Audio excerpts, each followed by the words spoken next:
This is Cerebral Cinema. Movies of the mind.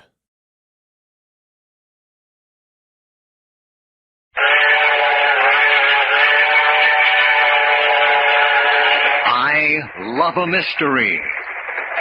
A Carlton E. Morse audio novel featuring Jack, Doc, and Reggie, specialists in crime and adventure. Now following the northwest trail of a missing millionaire, a killer cougar, and the Phantom Castle.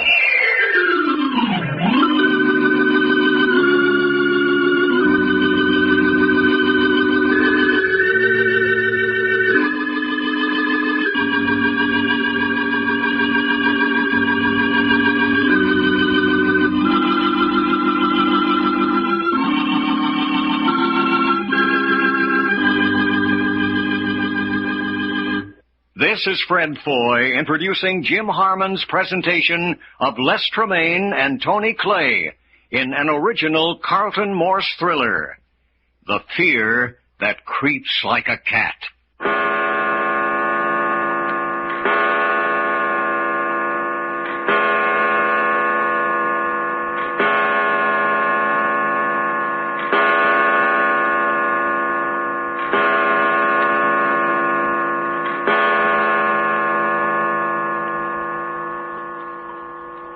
7 o'clock in the morning at Port Forest, a tiny lumber milling hamlet somewhere up the coast from Seattle near the Canadian border. Jack, Doc, and Reggie's search for the missing man, declared by his estate to be dead, is being hampered on every hand by a well-organized gang of men and women. The three comrades have fought their way up the coast to Port Forest, the only settlement within 100 miles in any direction and approachable only by water.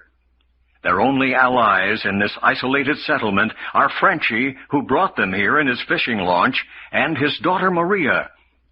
Frenchie told the trio to meet him at the general store. Here she come now, boy. How there, fellows? Well, here we are, Frenchie. Where Maria? She do not come? No. She said she'd stay on the launch. Oh, she mighty fine girl, that Maria. Oh, Bull, those fellows I would tell you about. This one, she's Packard, Jacques Packard. How are you, Bull? Any friend of Frenchie's is a friend of mine. Thank you. This here, she Doc Long. And welcome you are. Mighty done nice of you to say so, Bull, old fella. And this here's Reggie York. Hey, now, wait a minute, no. Who doing this, you or me? Sorry, friend. You betcha. Bull, white-haired kid, she is Reggie York. How do you do, Bull? Well, sonny, quite a lad you are, too. And that one, she got muscles, Bull.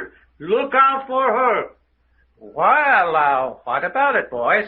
Pour you like a little nip? Oh, I'm afraid not, Bull. A little too early in the morning. Early in the morning, late at night, it's good whiskey. That's right, Frenchie, huh? You betcha my life. Oh, I haven't any doubt of that. But right now, Bull, I'm trying to get some information. Well, you came to the right place, my boy. Nothing that's ever happened in Port Forest, or nothing that's going to happen, gets away from Bull McGinnis. I know every man, woman, and child in these woods for 50 miles around. Well, then you're just the man we want to talk to. And what is it you'd be wanting? Here, set yourselves up on the counter and be comfortable. Yeah, thanks. Do you keep an account book of the sales in your store? Carrie does. Who's Carrie? Carrie's me wife. And be careful how you speak her name, or you'll have her down on us mop and broom handle. She nothing to laugh at, that Carrie. She one holy terror. Hey, you talk about Bull's wife here like that? Carrie's as fine a setup of a woman as ever wore a skirt. But I will admit a little might handy with a broom handle. Bless our cantankerous soul. I say. Well, look, Bull, I'm very anxious to get a look at those books. You ain't got a Chinaman's chance, my boy. Why not? Carrie just won't have it. Couldn't you get them for us without her knowing it? Oh, by God, you ask Bull to put his head in the lion's mouth. You ask him to face Carrie McGinnis? Hey, she ain't as bad as that. Not a chance, me lad, not a chance. Well, now, how about telling us where they are and let us take care of getting them? What I tell you, Bull, these boys, she is not afraid of anything. Hey, looky, Jack. Bull here says he knows everything that's going on around here. Maybe he could tell us what we want to know about looking at the books. Maybe so. How about it, Bull? Do you remember making any large sales of groceries and supplies during the past 6 months? Well, lots of them. But I mean really big orders. Perhaps even 6 months' rations. There's nothing out of the usual. Prospectors, trappers, all sorts of folks living off from Port Forest get their stuff here. Only place they can get it. I say, this isn't going to be as easy as we thought. Well, I guess that's that. Oh, wait a minute.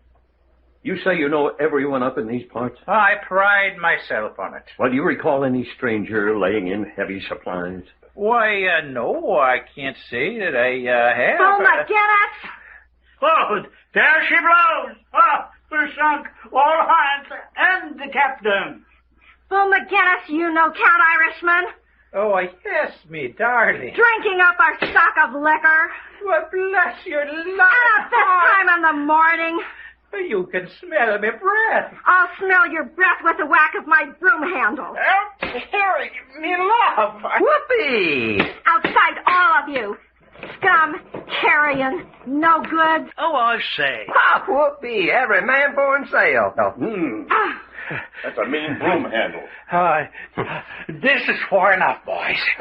What? This ain't half far enough. Scalawags, now you see that you keep outside of this store. I say, she bally near broke that broom over my head. That's a pretty poor footwork, Reggie. Man, what a woman. Where did Frenchie go? He kept running.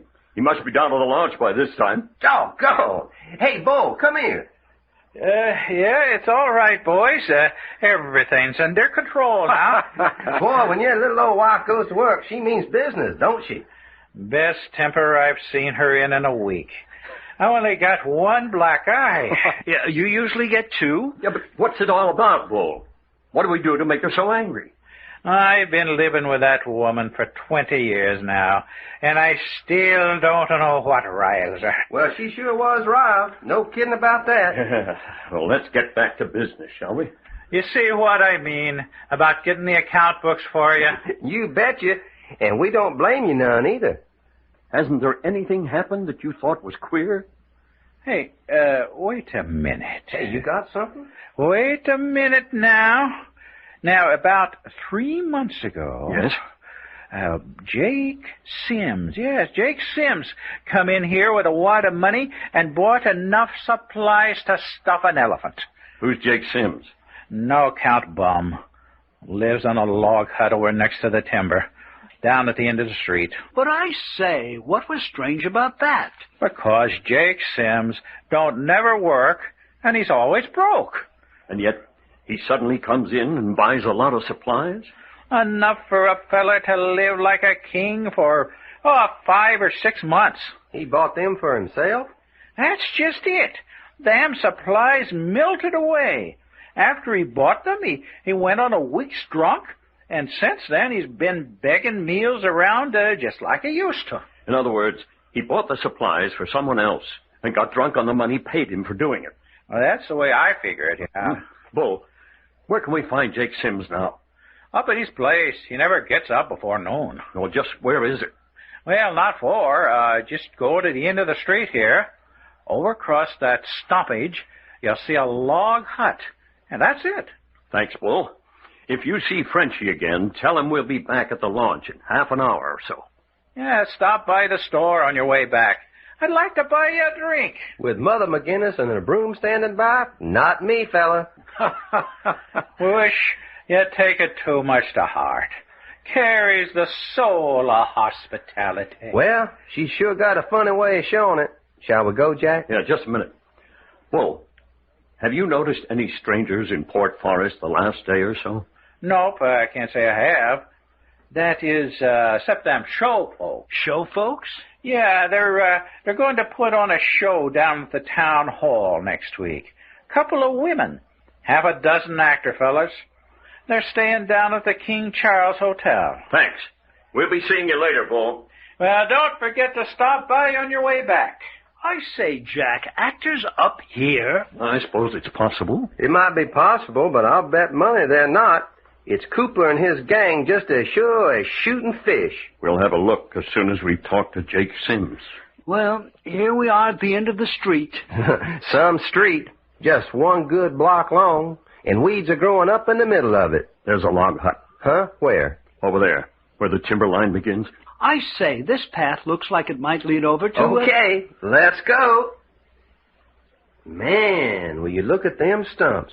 There's sure been some big trees cut down around here. Mm-hmm. And all going to waste. Mm-hmm. Yes, sir, some mighty good burning wood for somebody's fireplace. Look at that. Everywhere. Wood to burn, huh, Doc?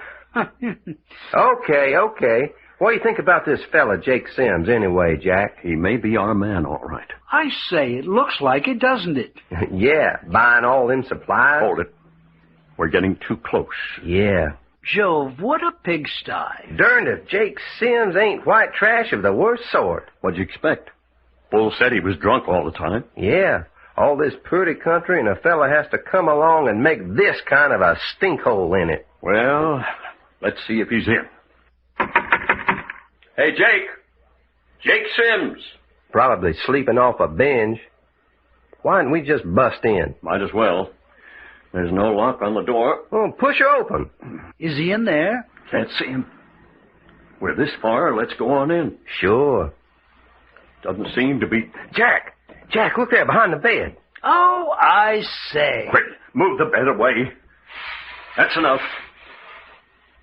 Too late. He's dead. Stabbed in the back with a Bowie knife. Ghastly. Well, there's one thing. We were on the right track. But the Cooper gang got here ahead of us.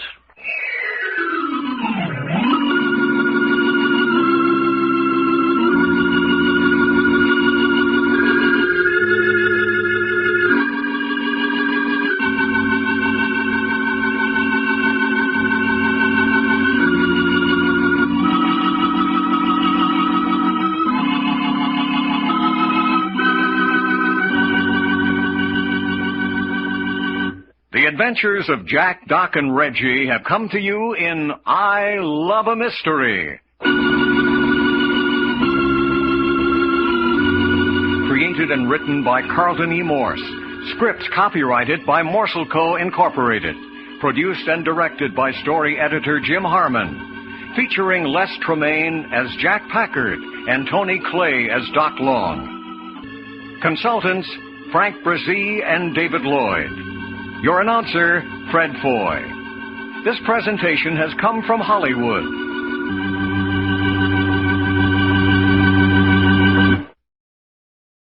Cerebral Cinema hopes you have enjoyed this movie of the mind.